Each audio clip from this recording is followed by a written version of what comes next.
welcome to Stewardship Stories, a podcast about taking care of land.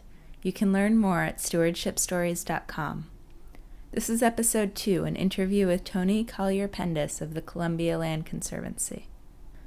On October 30th of 2008, I drove west to the small town of Chatham, New York, which is about half an hour from Albany, to meet with Tony.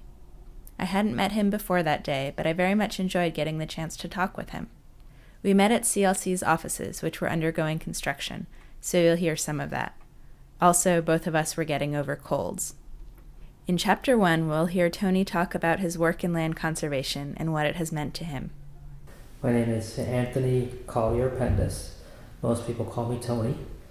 My title is Director of Conservation Programs, and I supervise our land protection staff, and there's 5 people on our land protection staff, and they are working on sort of the acquisition part of the equation, working on new conservation easement projects for private lands, but also working on purchases and donations of fee lands.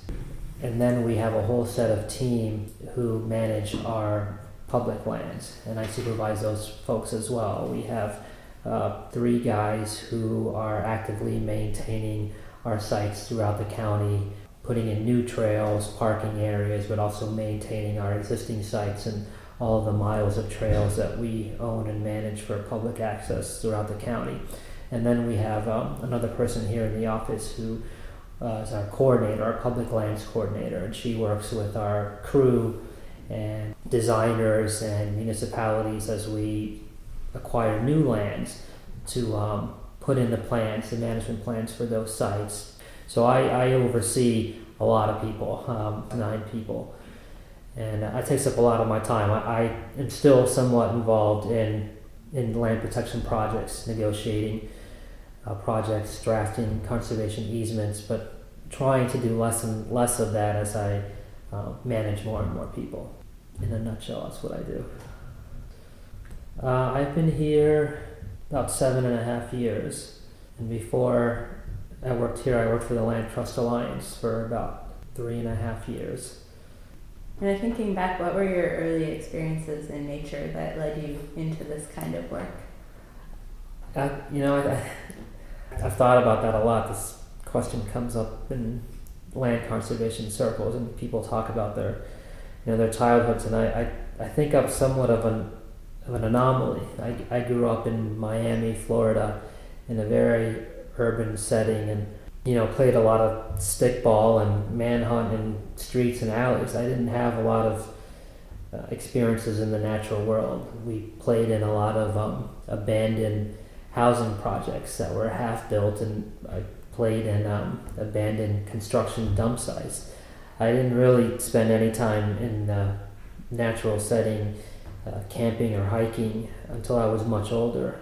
In college, my friends who were into camping and hiking, and my wife, when I met my wife and we moved to California, we did a lot of camping and hiking. So I wasn't really much of an outdoor enthusiast or nature lover or tree hugger, as some people would say, until much later in life.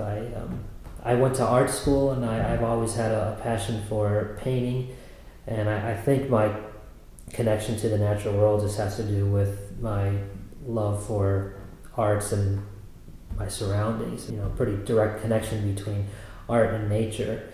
I just sort of fell into this line of work. I answered an ad in the paper for the Land Trust Alliance, so they were looking for someone with some graphic design experience to help write a newsletter and do some design work, and so that was my sort of introduction into the land trust world. I came at it strictly from my arts background, and once I got my toe in, I knew that this is where I wanted to focus my time and energy and wanted to really make a career out of it. But I think you might find that that's a pretty uncommon story. I know a lot of friends that are now working in this field, grew up, were introduced to the outdoors from their parents or were in scouts. I was never allowed to be a scout. My family is Cuban, and there's something a little too communist about the Boy Scouts for my family, or most Cubans, I think, in my family's generation. I never really thought of a career in land conservation. Never even knew that there was such a thing. It's a pretty foreign concept to most people, I think, in very urban areas, and still is to my family. Most of them have no idea what I do or can even understand what it is that I do.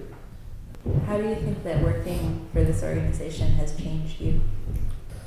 Well, like I said, I was a city boy, and it definitely has changed. It's given me a great love for the outdoors that I didn't really have before. It's made me a lot more community minded. Miami was it's a big city, and people there think about community in a different way than people think about community here.